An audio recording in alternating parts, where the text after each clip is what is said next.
Good afternoon and good evening, everyone. I can see almost 48 participants are already in our meeting. Allow me to share a small introduction of our seminar series. So, this seminar series is inspired by various perspectives on artificial intelligence, which we will call AI for short going forward, and its transformative potential, which was presented in a recent perspective article by Professor Yogesh Dwivedi and his co authors in 2019. AI offers transformative potential for the augmentation and even potential replacement of human tasks and activities within a wide range of industrial, intellectual, as well as social applications. The pace of change with AI has been staggering, with new breakthroughs in algorithmic machine learning, autonomous decision making, creating new opportunities for continued innovation.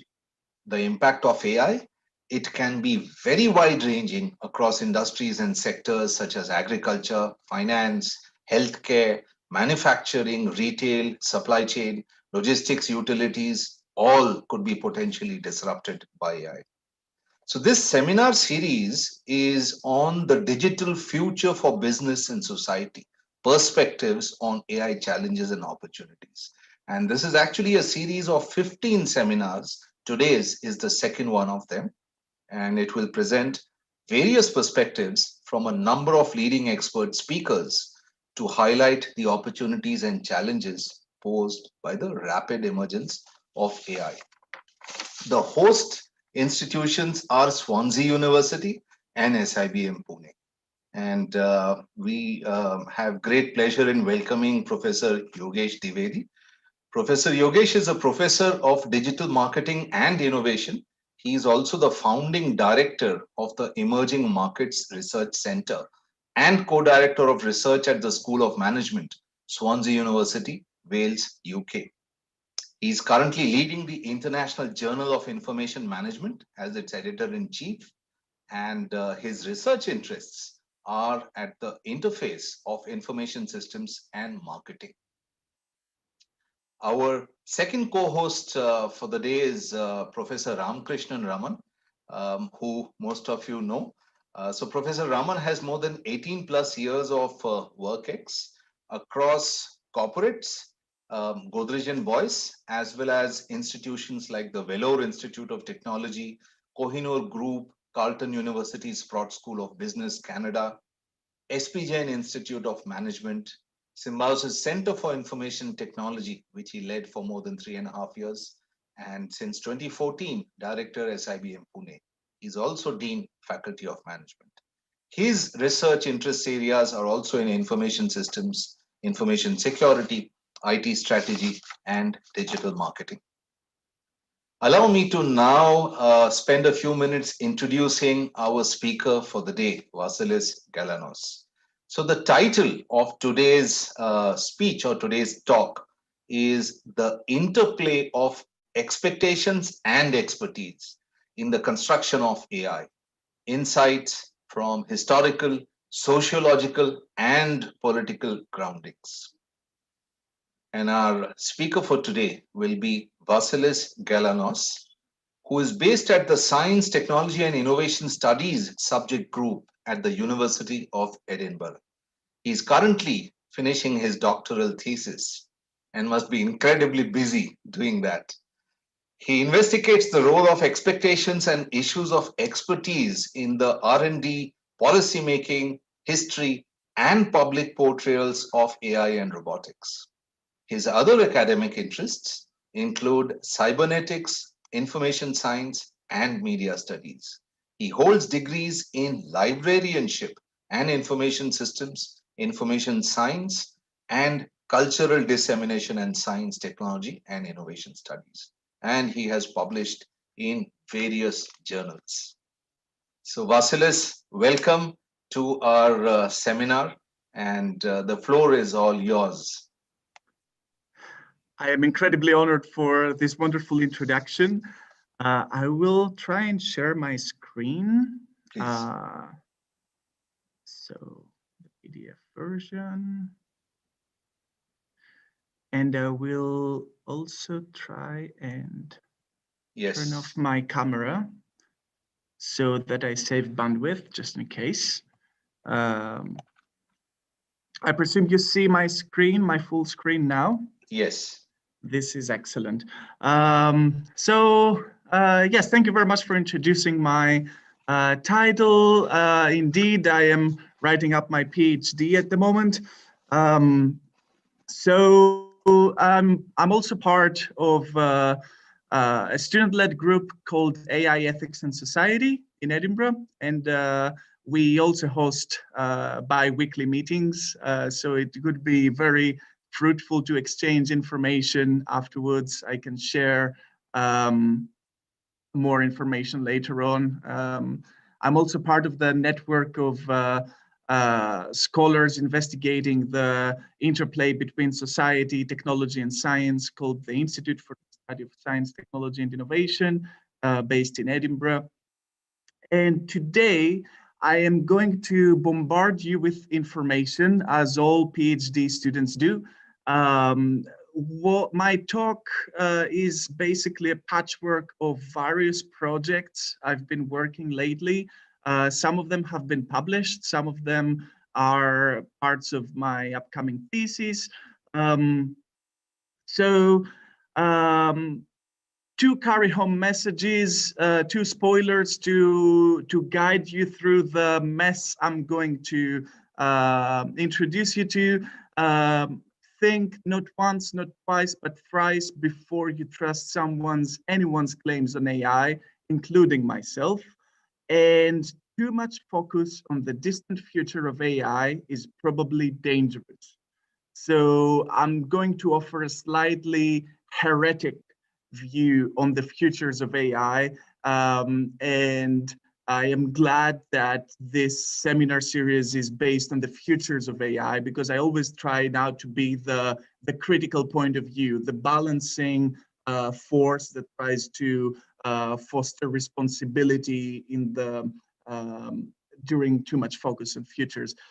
So my main guiding questions, what I try to give answers to. I'm not saying that I satisfy the answers to the questions, but I try to make people think about it, is that I'm asking whether these grandiose, big, positive and negative expectations in AI have impact on research, governance, public perceptions. How do they do that?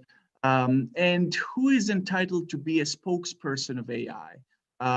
Whom do we ask if we want some good opinion about AI? Do we ask an engineer, a mathematician, a roboticist, a psychologist, a philosopher, a journalist? Whom do we ask? When I started reflecting on these questions around 2015, 2016, when I was applying for a PhD, there wasn't much empirical research. So I started doing mine.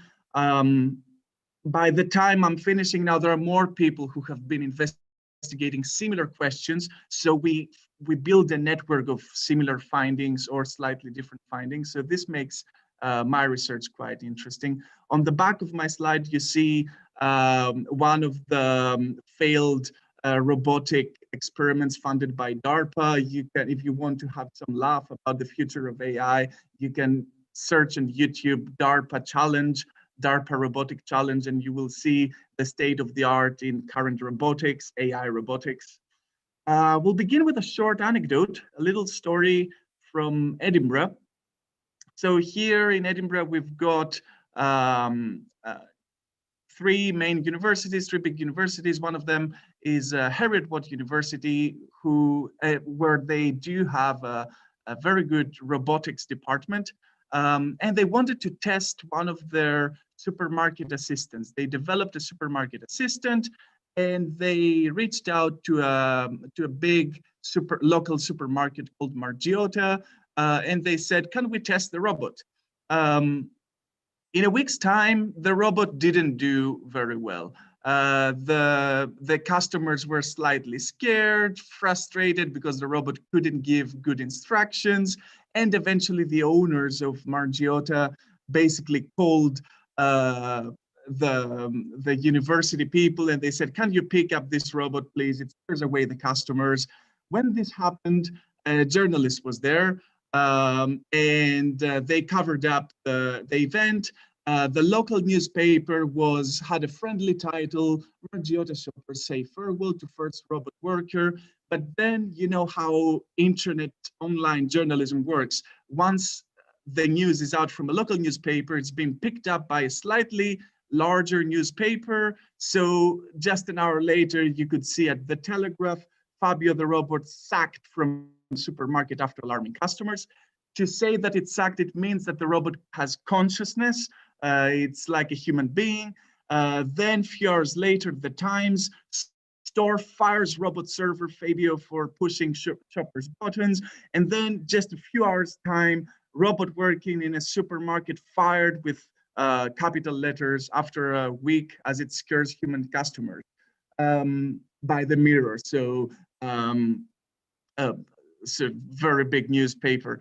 A week later, I did some more research and I found that even a channel called African News on YouTube covered the same story.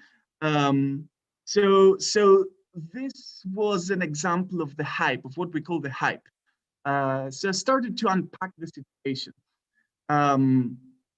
So I already outlined you some of my research questions. This talk will revolve around some conceptual remarks. We need to keep in mind that whenever we investigate technology sociologically, we need to keep in mind that there are some technical operations. The technology does some things, obviously, has some certain properties, and we need to be well aware of those properties and the concepts surrounding the technology. But we need to be very well aware of the social narrative because AI carries lots of narrative and all technologies carry some sort of narrative. So these two need to be taken into consideration. So I will speak about what I call the phenomenon of artificial intelligence does not exist. I will try to unpack and deconstruct the concept of artificial intelligence. I will show that in some ways it does exist. It does exist historically. People have been researching it. I will introduce you to my concept of the expanding experts and people who are trying to make benefit out of the hype around AI and the expertisers, those who tease expertise all the time and who try to take advantage of AI, and how extreme expectations, very positive, very negative expectations, images from the future shape current developments. All in all, AI represents the fear for the unknown, hence the images I have tried to sprinkle my boring slides with. But I suggest that there is nothing really new in AI as it is, and that we should focus on the known. I'm very glad that many people in this, the hosts of this seminar series come from information technologies, and for people who study information technologies, AI isn't but a further development of these technologies. It's nothing so scary as many people wish to think. I won't bore you with my methods, although if we have any PhD students in the audience, they're free to pop questions in the chat, and I can tell more later. But I've taken interviews. Mostly my research is guided by interviews with experts, with people who develop AI according to their websites. And I've also been informed by document analysis of either policy documents or technical documents, manuals. I've been collecting, I have a personal collection of vintage AI related books. So I've tried to capture historically how hypes have been developing. I will bombard you with some theory. I think Yogesh has published before a book on the importance of theory in information technologies, and how we basically lack theory, and new scholars don't know where to look when they are looking for theory. So what I do is called Sociology of Expectations or Sociology of Promise. It's been a patch of different scientists, social scientists who who basically focus on the fact that expectations are performative. To have an expectation does something to the development of your ideas. Very often we have informal promising, we have bets, especially when you have in-person conferences and you have these moments when you go out to take some coffee. You know, there is some scholar who will talk to you and without providing any evidence, they will say, well, I'm sure that in 20 years this will happen. And you take that scholar's word very seriously. It stays in your subconscious, in your unconscious. And then this is in a sort of herd behavior dynamic. Expectations become more rigid and solid. There is a sort of fetishization of the new. Whenever something appears as new, it inspires us, it scares us. Computer science, artificial intelligence is always like that. There's no way to think of computers as something old, at least not so far, at least not something very, very new really appears. My main problem with sociology of expectation so far is that it focused only on positive expectations and promise requirement cycles. With artificial intelligence, we have a curious interplay of very positive and very negative expectations. This creates a tension, a dynamic, which is more peculiar. I know that many people here are doing marketing, so you will probably recognize the graph on the right, the Gartner hype cycle.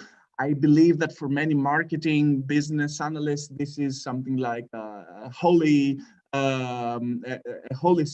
symbol. It started in the late 90s.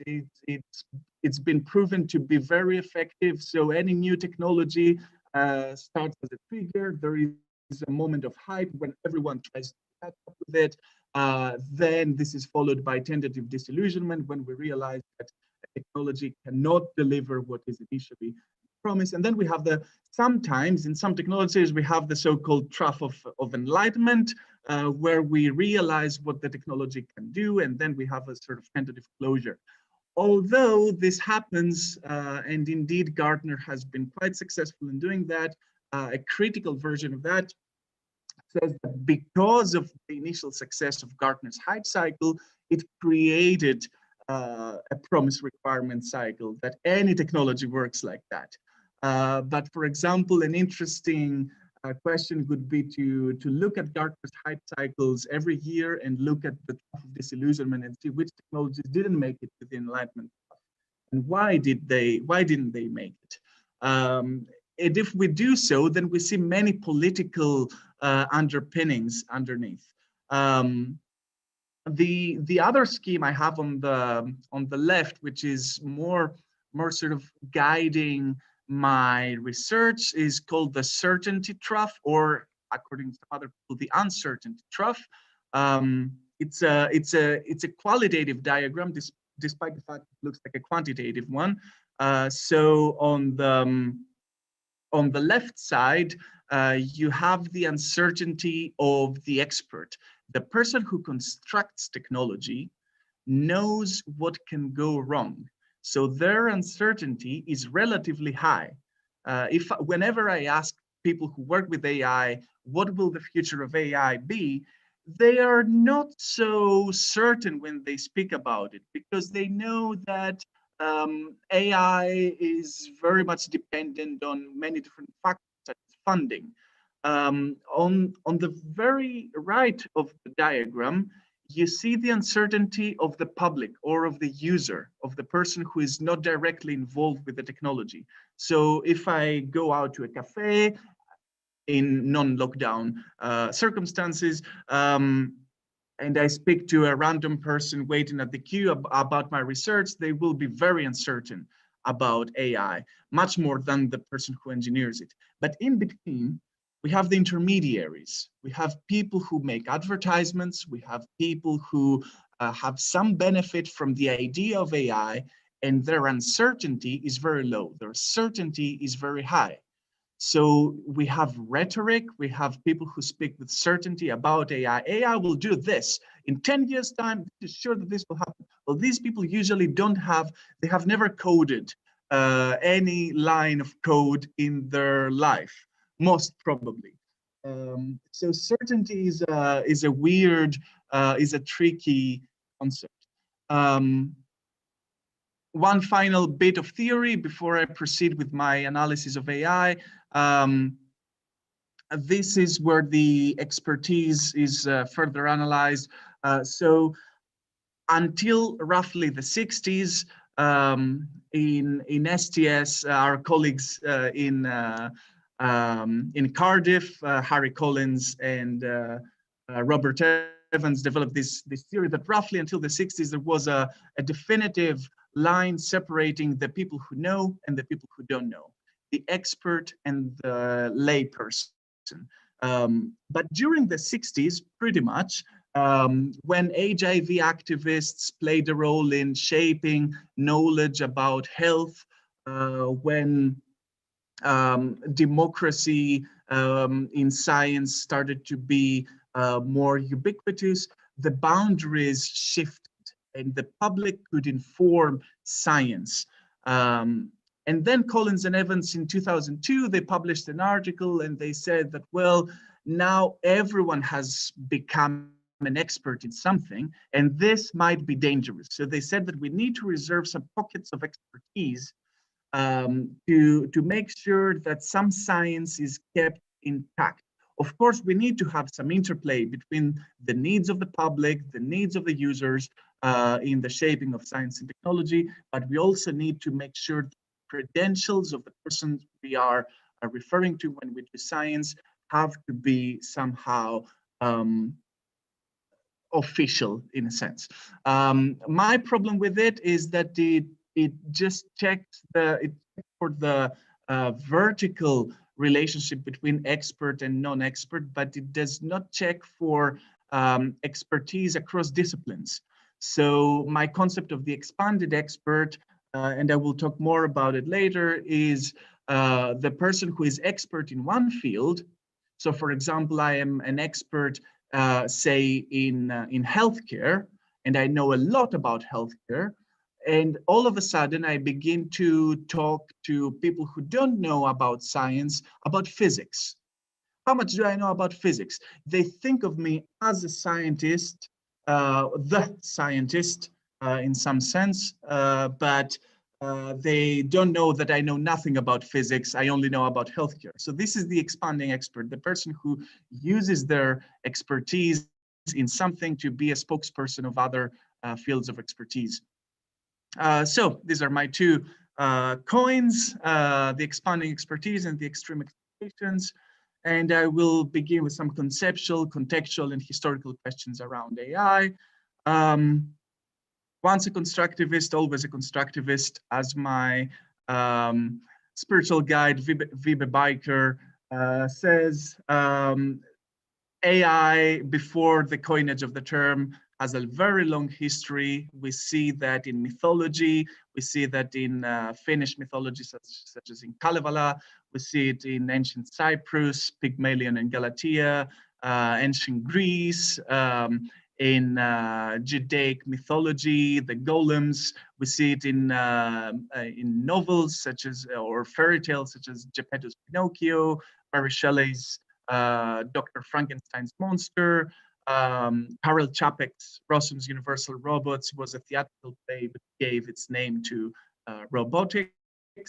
And all this, according to Solosi 2017, express the fantasies of being superseded or devoured by one's progeny. Usually what we see is that the humans create something that looks like a human, and eventually that thing becomes better.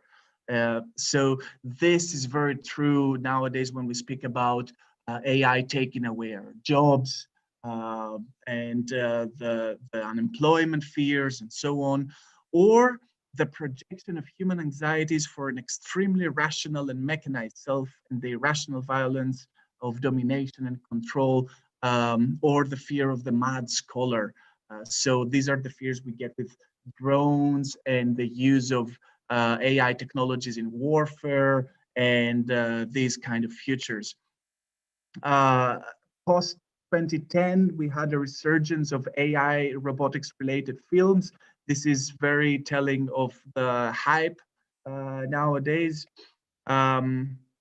When I started doing my research, I asked my interviewees, what is AI? Just like that, I pretended I knew nothing, that I read nothing, and they gave me very different answers. So even the experts have a very different understanding between each other about the concept of AI. And what I often say in my talks is that we use the word AI, we never say artificial intelligence. If we said artificial intelligence each and every time we say AI, there would be some greater magnitude in the word. So I tried to unpack artificial intelligence, and I say that artificial intelligence does not exist. Why? Basically because intelligence has been criticized by cybernetics. Cybernetics is the parent of artificial intelligence, and also criticized by social science, which has criticized the concept of the artificial. From cybernetics, we learned that cognition, intelligence is mainly a property of the system. You cannot have intelligence in a single brain, in a single machine, in a single item. Intelligence is a property of interaction. Once again, all these can be expanded to separate talks. I can talk all day about this. From social science, we have learned that the concepts of nature, nurture, nature, culture, natural, artificial, physical, and technical are very much socially constructed. Usually, nature and culture are two, or natural and artificial are two terms that are used by different cultures to separate different things. I can say you're an artificial person. That means that you're very shallow and that you don't know what you're doing. Or I can say artificial intelligence, which is some sort of advanced intelligence. From synthetic biology, we have learned, as my colleague Jane Calvert wrote, that an important aspect of how we understand natural rests on what we oppose to it. So whenever we say artificial intelligence, it's important to think, what do we mean by natural intelligence? And again, we don't have a good definition of intelligence to focus on that. But now that we are done with these conceptual remarks, AI has a history as a scientific field. These four people have been considered the pioneers of AI because they wrote together a proposal for a summer research project in artificial intelligence in 1955. This took place in 1956. John McCarthy, Marvin Minsky, Rochester, and Claude Shannon, whom you probably know from information theory. And the fun fact is that I found a video containing an interview of McCarthy, and he is asked, about the concept of artificial intelligence and why did he choose this term. And he said, we just needed something fancy to attract funding for a summer school. So this is why we have artificial intelligence. We have all this big, impressive narrative surrounding artificial intelligence. And now this had significant implications because Marvin Minsky and McCarthy and his colleagues basically said that in one summer, we'll be able to solve the problem of intelligence. They couldn't, of course, but in 1966, they attracted big funding, $2 million in 1963 currency to basically oppose the Sputnik program in Russia. Now we begin to see how DARPA, or back then ARPA, played an important role in that. So this is the politics of artificial intelligence. We begin to see what it's all about. But then this created a sort of legacy of schools in artificial intelligence. The good old-fashioned AI, GoFi, what Minsky and McCarthy spoke about, was about many-step inference by serial process using modest amounts of information involving a relatively small number of strongly correlated variables. This, in simple language, means that you break down your task into small steps and you try to imitate that using computer language. Many people think that machine learning is something new, that it's the latest advancement of AI. This is not true. Machine learning, or the perceptron, again, advanced by people from the 60s, Rosenblatt, and then further criticized, but also advanced by Minsky, basically says that you need many parallel processors to take advantage of available data and see patterns. So this is the alternative school. And what people are very excited at the moment about is the possibility of connecting those two. So what we call rational thinking, I break my process into steps, together with statistical reasoning out of experience, being combined into a contextual application of thinking. Good old-fashioned AI failed basically because this step-by-step process, the idea that everything in the universe can be very precisely described, is an old Cartesian idea, but we learned the hard way through different sciences, through different disciplines, that you can't really describe anything so precisely. The same concept based on different cultures can have many different meanings. Many from the social sciences, from politics, from economics, we learned that there is ambiguity of interests. So the very same thing that I describe is very different to you because your interests are different, your political agenda is different. From Gestalt psychology and psychoanalysis, we learned that rational decision, what appears as rational, is often guided by our instincts, by our survivability modes. And from quantum physics, we learned that objects are unstable. They exist in this sort of wave particle thing. So they can't really be described in such precision as the early AI people thought. And we learned that cognition has to have a body, has to be part of a social context, is probably extended. What I say now, my cognition extends to your cognition without me having powers of telepathy, but just by dialogue, by conversation. And this participation is the thing that generates thinking. If you isolate anything, machine, human, or whatever, they won't flourish. However, these early people gave grandiose prophecies. In 1958, some rivals of Minsky and McCarthy published a paper. Rivals, not in the very harsh way. They've been participating at the same conferences, but they were competing in terms of attracting funding and so on. So Simon and Newell wrote a paper that said that in 10 years' time, we'll have a digital computer to be the first world chess champion. Computers will create and solve unsolvable mathematical problems, will create works of art with considerable aesthetic value that will replace psychologists by machines. Now, some of these things have been accomplished, say, in the 90s, in 2010, but not in 10 years. So the money they attracted was basically spent in nothingness. And this created big disillusionment. Now there's people in the UK know of this story more, and I will spend a couple of minutes talking about it. This is Sir James Lighthill.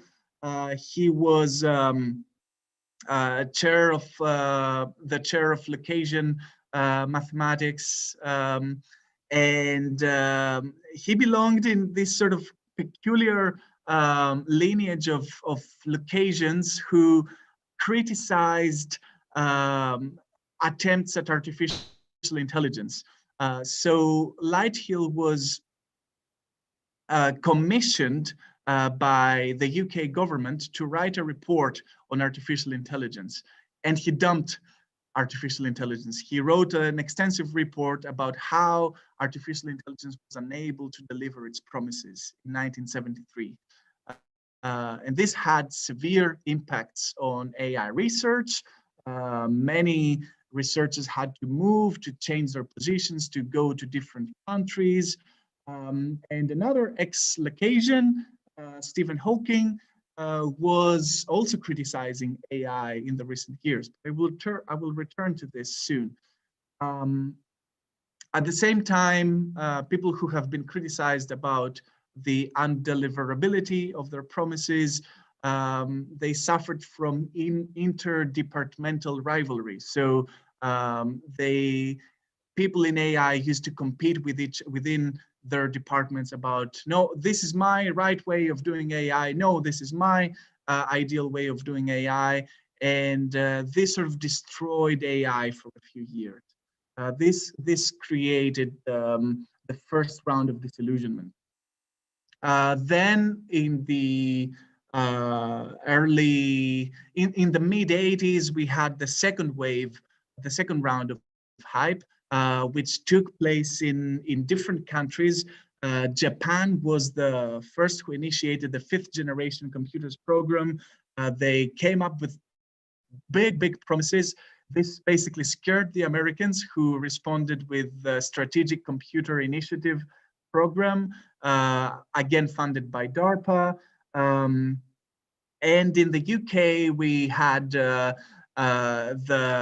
knowledge-based expert systems program, or the ALVI program, which was heavily funded. In Europe, we had the ESPRIT program.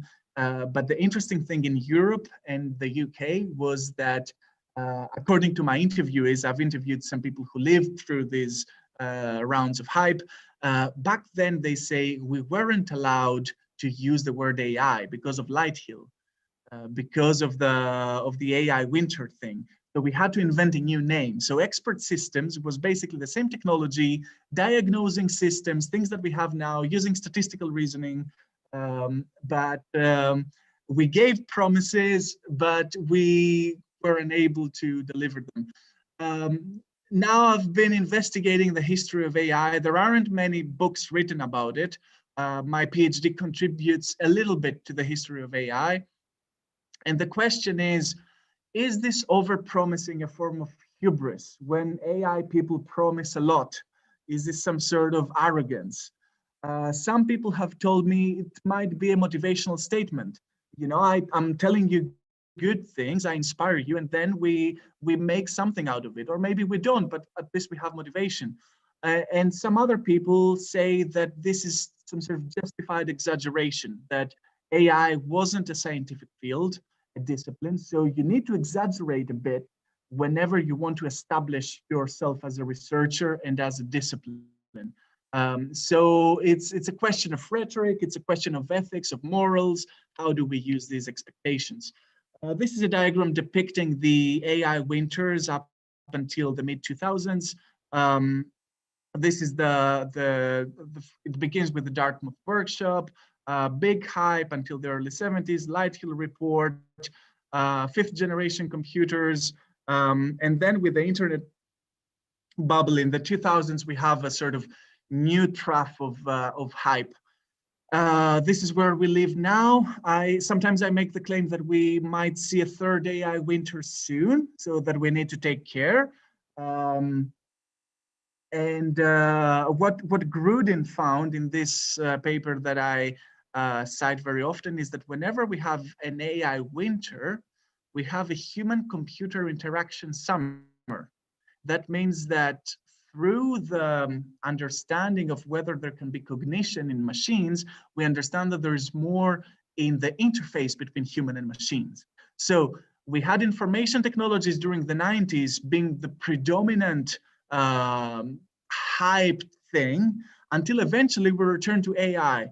Now, maybe we see a sort of AI being disillusioned again, and we return to affective computing, we return to this ubiquitous computing kind of information technologies. So yeah, I'm often quoting Hubert Dreyfus, longtime critic of AI. Unfortunately, he passed a few years ago, but he speaks about the first step fallacy in AI, that you climb the tree, and because you have managed to climb the tree, you think you can go to the moon. So yeah, there are some successes and undeniable successes in AI, but this does not mean that we can do everything. What changed now, though, the so-called data-driven innovation or data-driven expectations, as I say, is that, well, now we have data. As an interviewee told me, you know, some smart person or group of people added an extra camera to our cell phones, and then we had lots of selfies. And because of selfies, we are able to do better statistical reasoning about facial recognition. And of course, this opens the floor to many innovations. And we have Twitter, and we have linguistic understanding, and we can have statistical reasoning about how natural language works. But there should be a limit in that, shouldn't there? At least according to Shannon's theories. So yeah, second wave, machine learning, AI. Again, large data sets, interconnected processors, multiple layers of extracting meaning. It's a sort of brute force artificial intelligence. What many people tell me who work with AI is that, well, we spent 20 years learning how to code all these things. Now they tell us just throw data into the many-layered system and something magic will happen. And you don't need to know what's going on into the multi-layer system. And it works. And if it works, it works. And if it brings money, it brings money. So that's how they, that's the current state of the art in a sense, at least according to some people I've spoken to. But there might be reasons for potential failure and disillusionment because the world register, the world that we live in, is so complicated. Whenever I make a decision about something, there are so many factors in play, from weather, from the situation in my home, from economic factors, financial factors, psychological factors. It's very difficult to give precise decisions from an AI system which cannot take context into account.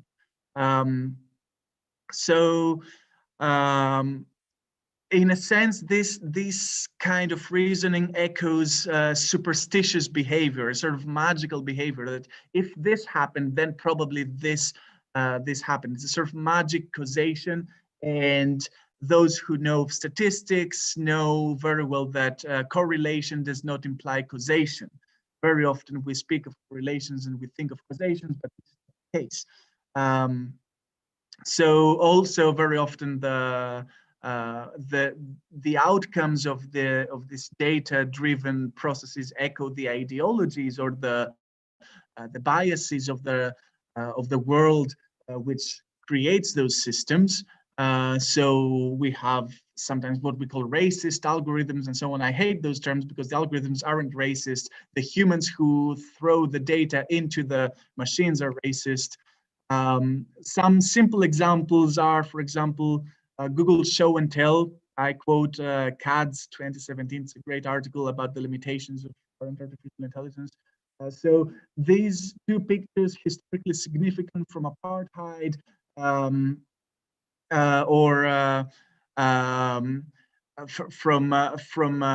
Palestinian Muslims praying outside a mosque in protest. You know, Google Show and Tell describes these. You know, Google supposedly knows everything, right? But it couldn't retrieve the information, the correct information, the contextual information about the importance of these pictures.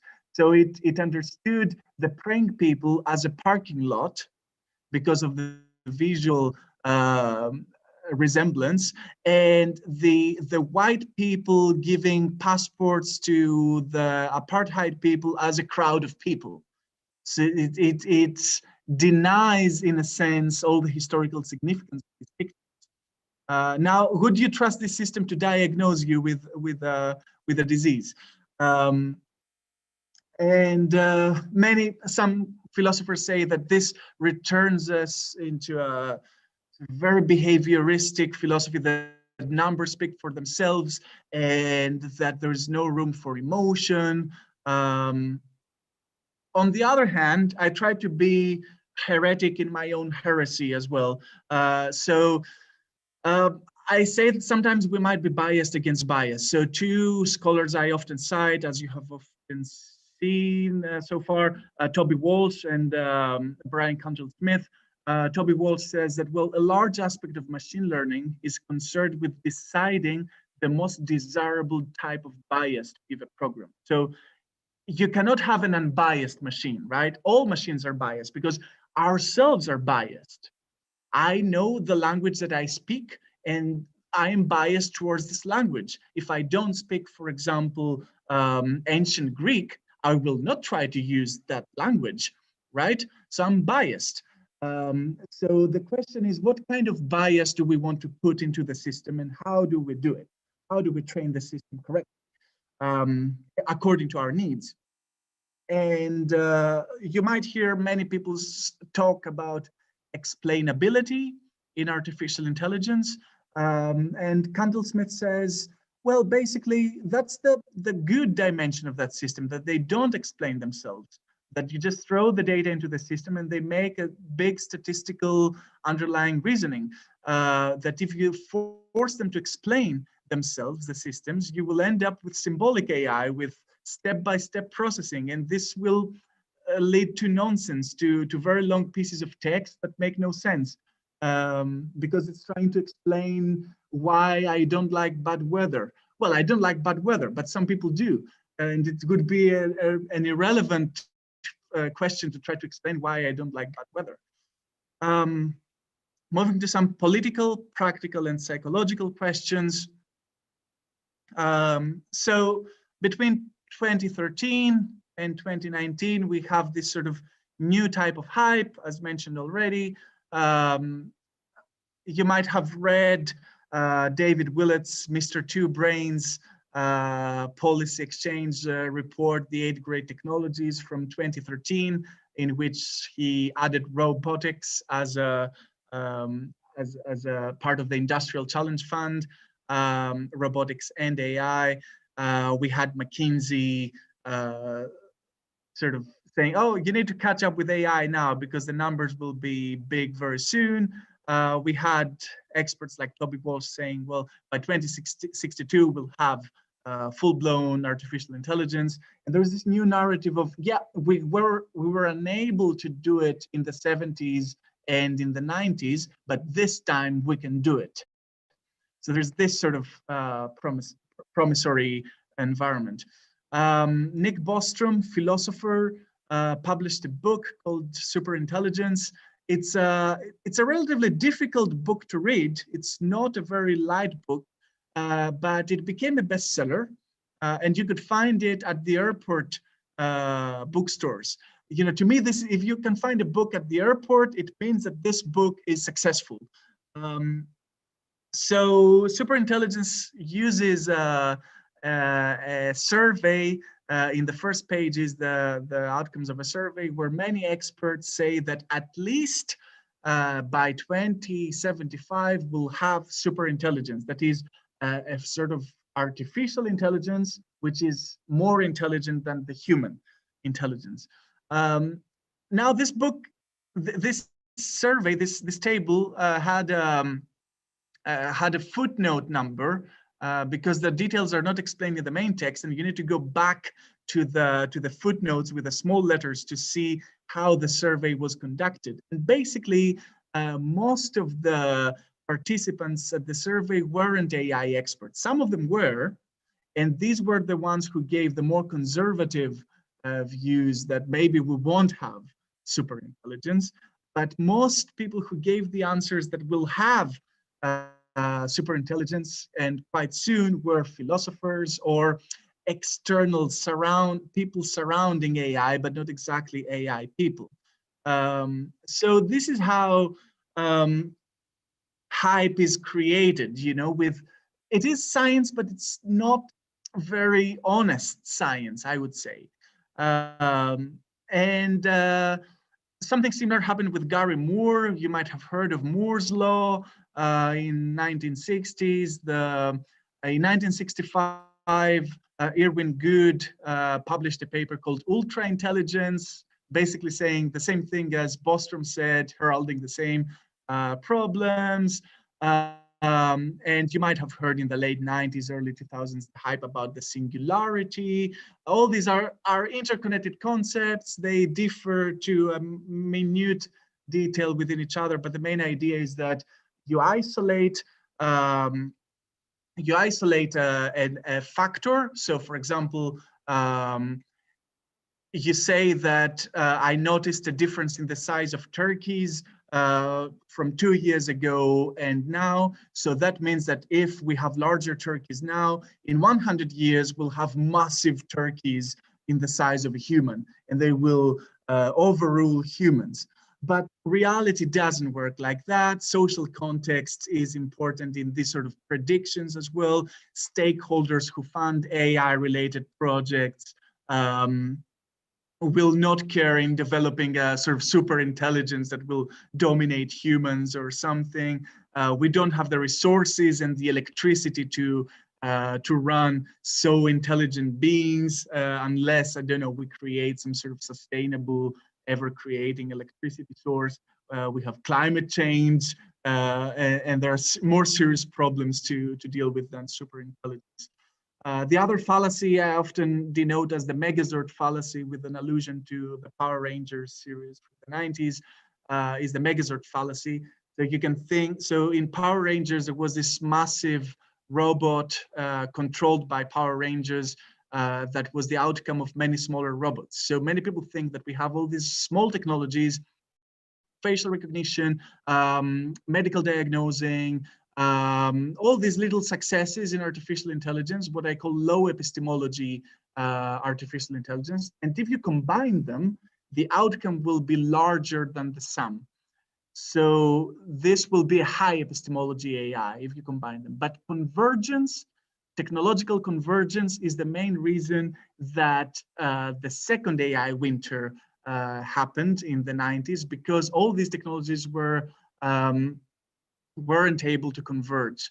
At the same time, we had what I call the expertisers, so people who are like social scientists like myself, oopsie, or philosophers who want to use the artificial intelligence currency in their papers, and they want to play with artificial intelligence in their domains and take part in the party.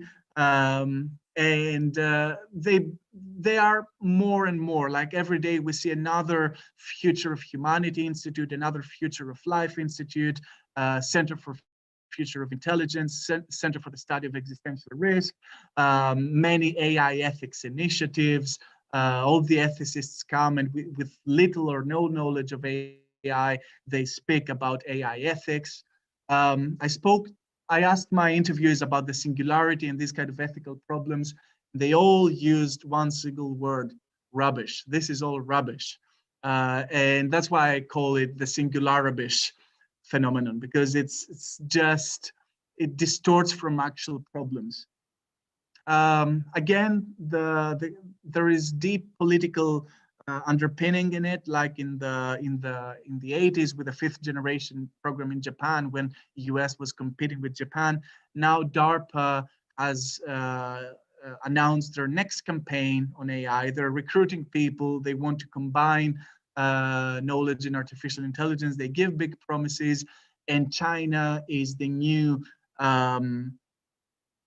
player in the game. I have two PhD colleagues, at least two, who investigate the relationship between policy and policy in the US and China.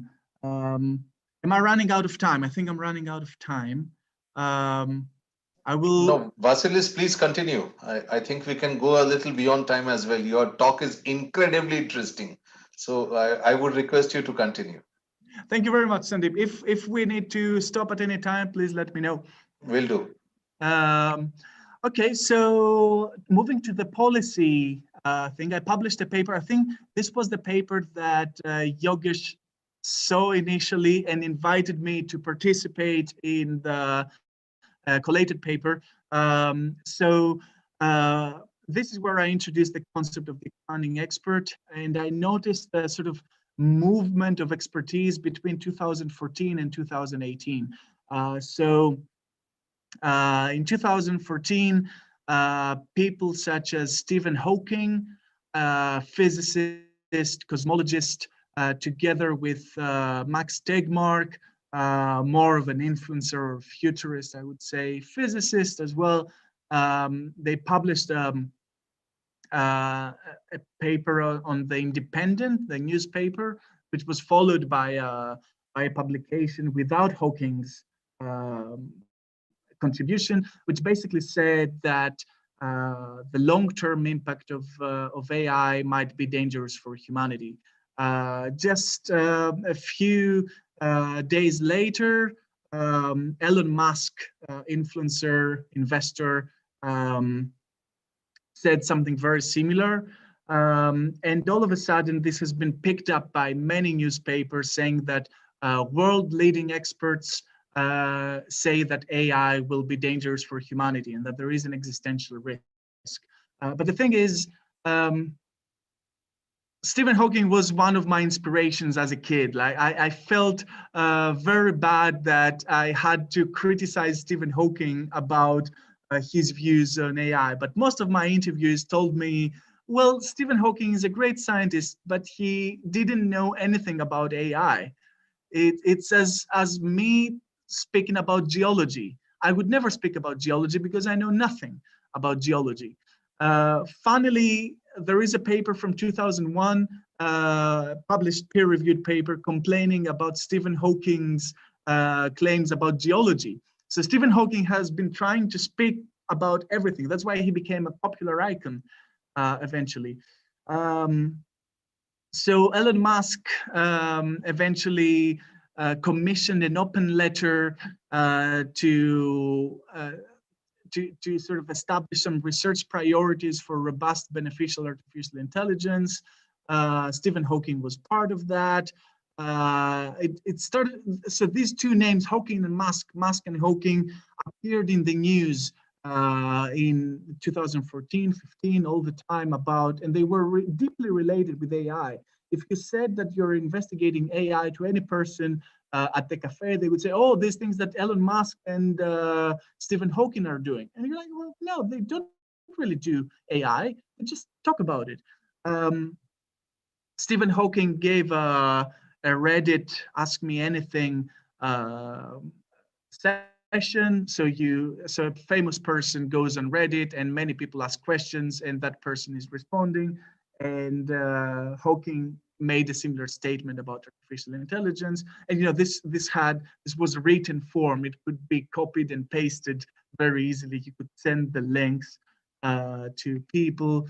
And then I started taking notes of the headlines in newspapers. Top scientists call for caution over artificial intelligence. AI must turn focus to safety. Stephen Hawking and other researchers say AI has arrived, and that really worries the world's brightest minds, and so on. At the same time, we had what we call clickbait articles, such as a robot has passed a self-awareness test. Next stop, world domination. Robot kills Volkswagen factory worker. Of course, these were, the first one was a very old trick. You could do it with any sort of machine from the 50s to make a machine to appear as if it has consciousness. But this is trickery, basically. Consciousness is such a deep thing to have that no such machine can be said to have consciousness. The cognitive scientists I know laugh at these kind of articles. And a robot kills Volkswagen factory worker. Well, this is a factory accident. This is a matter of bad safety measures. But then things became more serious when in 2016, which I call the year of policy making, the European Parliament prepared a draft report concerned with regulation of AI, which is, according to the report, vitally important for the legislature to consider all its implications. It's interesting that they refer to Asimov's laws of robotics. Isaac Asimov, in his novels in the 60s and 70s, he used a plot device that in the society of the future, when humans will live together with robots, there will need to be some laws regulating the robots. And but this was a plot device. And if you read Asimov shows in his novels that the laws fail to work because they lead to contradictions. But the policymakers who tried to make these laws, these regulations about AI, they refer to Asimov, probably without reading the novels. And they took Asimov's novels as policy, which is extremely weird. More Hawking statements. So Hawking back then became a sort of public figure you would invite to make statements about AI. More headlines in the news. A beauty contest was judged by AI and the robots didn't like dark skin. And by October 2016, we had 3 policy documents ready about AI, one from Europe, one from the UK, and one from the US, which was impressive. This was my bread and butter for a year. I opened them, and all I found was references to Stephen Hawking and Elon Musk. It was incredible. Almost no experts in AI took part in the shaping of these policy documents. This sort of justified my PhD. Where are the experts? We should ask the experts. And yeah, at the same time, more Hawking statements. Eventually, there was a resolution that was passed by nearly 400 votes that we need to take sort of safety measures against robotics. More Elon Musk statements. And then, following the Gartner hype cycle and the sort of disillusionment or negotiation of hype thing, I found out that Bill Gates, who gave a very Elon Musk-y kind of statement about AI in 2015, who said that he said on a similar Reddit thread that he's on the same camp with Hawking and Musk, that we should take care of AI. He changed his words completely. And he said that basically AI can mean longer vacation. But nobody noticed that. Nobody noticed that in the media, that the same person basically gave 2 very contradictory statements without referring to his previous statements. There was a mini controversy at the European Parliament between 2 policymakers. One of them said that we shouldn't care about AI. One of them said we should. And then in 2017, slowly some experts began to speak. This is Rodney Brooks, one of the most prominent figures in contemporary AI and robotics, who also takes up the task to write public, sort of public-oriented blog posts about AI and gives interviews and so on. But the percentage of experts speaking about AI is very little.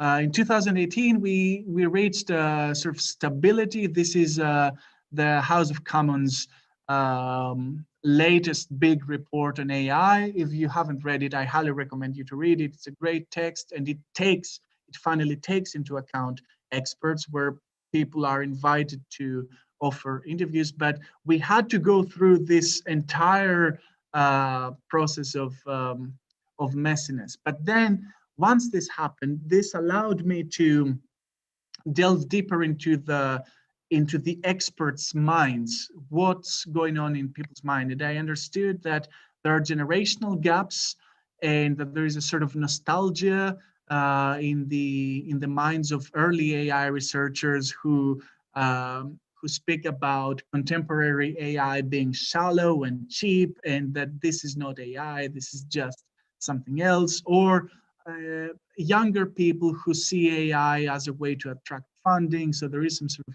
opportunism. There is this is a way of achieving survivability. So there is this sort of, this is again the higher uncertainty of the expert who doesn't really care or know about the definitions of AI, as people such as Stephen Hawking and Elon Musk did speak with certainty, but they don't really care about that. They want to attract funding. In my thesis, I speak a lot about the comparison between curiosity-driven research as opposed to grant-driven research, which is something similar has happened in the past, but we now see it in a more vicious way, because the population is greater now. We have more people competing around AI, and all these personal agendas are in competition. And we have more cynicism. We have people saying, well, if they don't give me money this year, I will move to a different department. Whereas back in the days, it was all about, well, my school of AI says that, and I will defend it until the end of my life. I will stay in the same school. This has impacts in practical settings, though. As I promised in my abstract, this is part of the latest case study I'm investigating, breast cancer and medical diagnosing, radiology, and you might have heard of the question concerning true positives, false negatives, true negatives in medical diagnosing. So the ideal is to have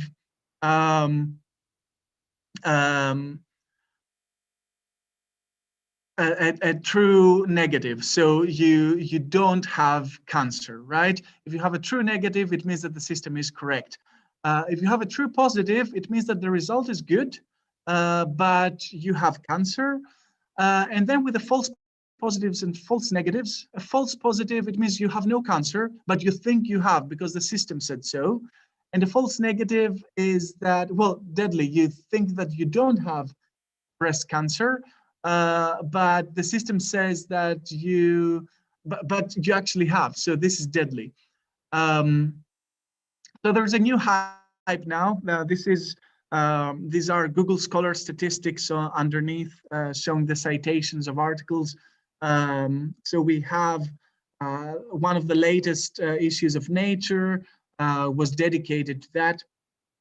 And there was an international evaluation of an AI system for breast cancer screening, which by the time it was published, it very soon received like nearly 200 citations. And it was all positive and hyped about the promissory environment of breast screening.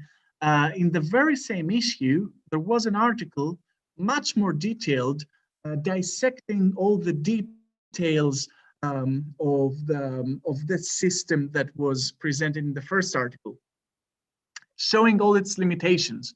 But guess what? The more realistic article at the same time had only 6 citations, because if you are not hyped, you don't get the citations. So it was, so many things play into these systems. I can go into details, but for example, the type of the system plays a role, the kind of data you feed into the system, the demographics, the instability and the perturbations within every person's body, The physique of different cultures is very different. So you can't have a very universal system. So a little quiz I often pose when I give this talk to people is, when was this written? And sure, so it's an article about what the radiologists should take care of when they use these medical diagnosing systems. And the author says that we need to ensure that the radiologists developed a correct understanding of the system scope and function, that prompting information is being used appropriately, and we need to understand how the radiologist's use of the system changes over time as they learn about its behavior and adapt their procedures. And given that I don't have visual contact with people, I will give you the answer. Oh, I don't have it as a slide here, but it was written in 1999 when medical diagnosing systems were again very much hyped. And I think it's very likely that we're going to fall in the same sort of disillusionment, and we'll need the same sort of, this is a recent article basically stating the same things in a more fancy diagram, that we need to take care and be aware of the full cycle of the system, the developer of the system, the user of the system, the patient data, how we store the data, how we use the system, and this is a sort of eternal cycle. To conclude, all these dimensions I refer to: the generational gap, the question of expertise, the concept of artificial intelligence and what it is, the question of small expertisers. All these interact with each other in different ways.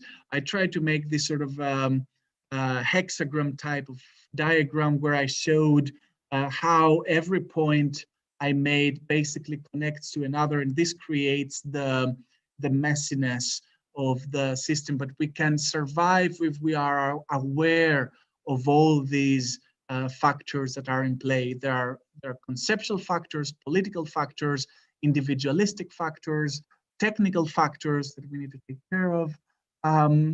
Some questions, open questions for future research. We need to question how much has changed 46 years after the first AI winter. How much actual technological development we have. We need to be aware about contemporary over-promising. When people speak about the future, can we see what are the effects of that?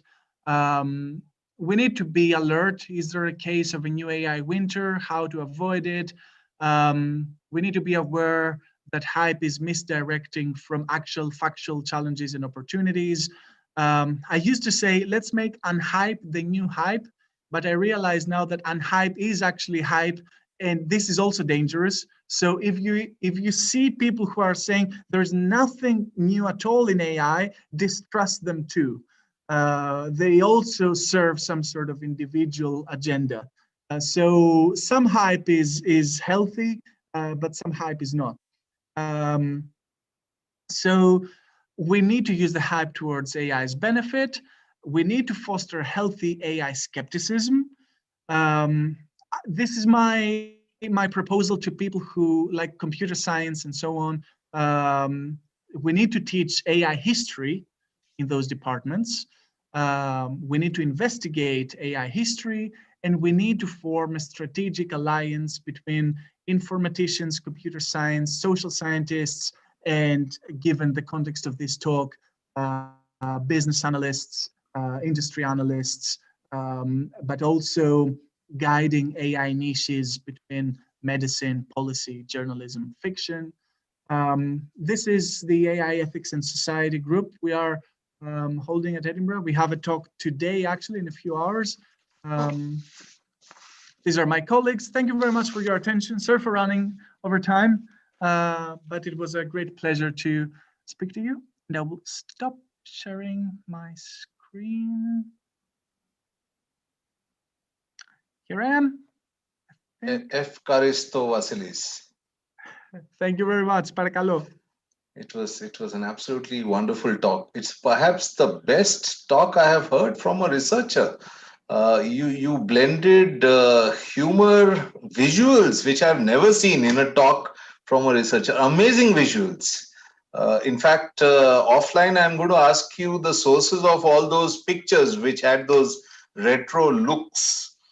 And superb, absolutely eloquent talk. And what really blew me away was that small line in your UK second report, which said that 40% of all AI companies do not use any AI whatsoever. Indeed, indeed. My supervisor often says AI isn't a thing. It's not.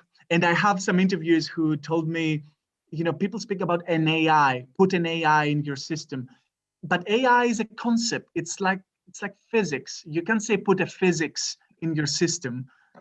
So there are minor applications. In the 90s, we would call them ICTs. Now we call them AI. So it's interesting to see how these. Yeah, I also liked very much how you dissected the semantics and the actual core and all of the issues kind of surrounding it. And you brought in a new term as well, unhype. Uh, and that's extremely interesting. So thank you very much. There are a whole bunch of discussions which were happening on the chat box between researchers while you were speaking, triggered by what you said. In fact, Annie Tubadji, are you still here with us? Annie Tubadji, can I request you to unmute and ask your question, if you don't mind? Yeah, hi Vasilis, Kalimera, Kalispera, or whatever it is now considered to be. Very, very interesting talk. I really enjoyed it. I was interested actually in your title. When I first read it, it alluded to me something about construction and deconstruction. And then I was expecting to hear what are the connections that you have with this philosophical approaches, because this will highlight so much the importance of your research question. And then I was wondering to what degree you're tapping on collaboration with other disciplines, because all that you're mentioning about narrative economics and narratives and the limitations of research and what is being hyped or not can be actually related to narrative economics work, which is delving into this unhyping of the narratives and how narratives create the polarization and how it is related to the different. And then I was thinking from economics point of view, because I'm a cultural economist, but mostly in the cultural field. I was thinking that your contribution here, from what we heard, can be very, very relevant to economists with regards to the heterogeneity of the motivations of uncertainty. And this will require really more precise methods. So I think your research can be sold to this audience from this perspective, the heterogeneity of uncertainty.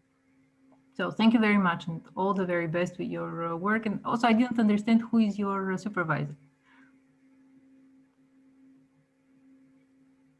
Thank you very much, Annie. My supervisors are Dr. Jill Haddow and Professor Robin Williams, both from the University of Edinburgh. Many things to unpack. I can give a second talk based on your questions. My relationship with construction and deconstruction. I read plenty of philosophy.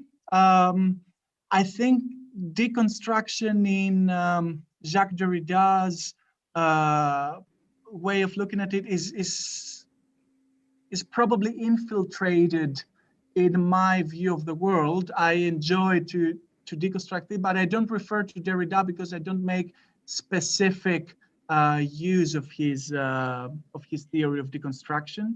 Derrida and also, Wittgenstein, and the way that he was creating the two different realities in his two main, right? And this is exactly a way of your dehyping of stuff. So it is, and then the question will be, will it be dehyped or not? Because the populations that are supporting the two narratives differ in knowledge, the way that you very well underlined this, But also what has to be taken into consideration is the proportion between the two masses. So the people who have the better knowledge are less. And then they may polarize the narrative and drive it, as you're showing with the narrative, with this paper from Nature, right? The paper which was with the poorer narrative was the one that, why this happens? Because of the population which is behind it. On one side, it can be the magical contagion, as you have also fantastic references to behavioral economics and psychological stuff. But not only the prestige of the source, but also the population that will be out there to support the narrative and its diffusion.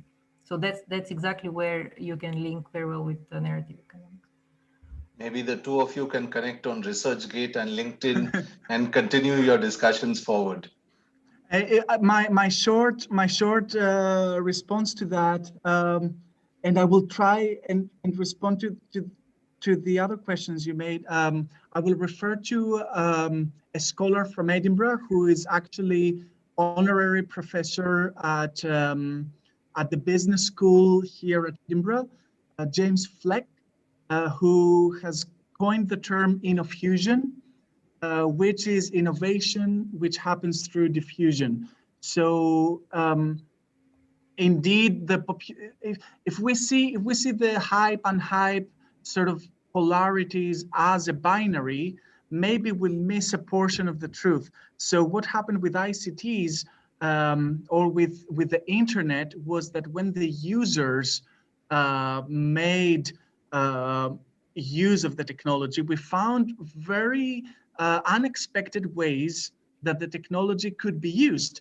And this was being taken up by the innovators and the developers and the designers, and it spoke back to the public. So I think that what we need to do now is to wait and see the midterm, not long-term nor short-term effects of AI applications. And this could be fed back into the loop of innovation. So we need to wait for this technology to diffuse a little bit until we take back the message towards innovation. But it needs some patience. That's what I presume. But of course, we can continue this discussion. That's right. Infinitely. That's right. You're naturally going to the next question in the chat about the ethics, whether it is ethical to have a polarization on the topic or not. Yeah, Annie, if I could request you to continue the discussions further offline, if you don't mind.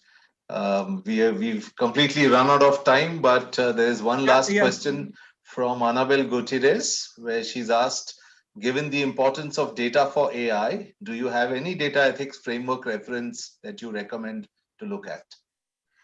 Data ethics framework. There are so many. There are so many frameworks. I cannot think of one, because if I think of one, I think that I will not do justice to other voices. But I think that data ethics, I will recommend one article. It's written by Afra Care. I will pop it into the chat. She's a good colleague from Ireland.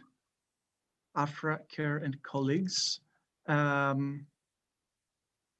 If you search for performativity expectations,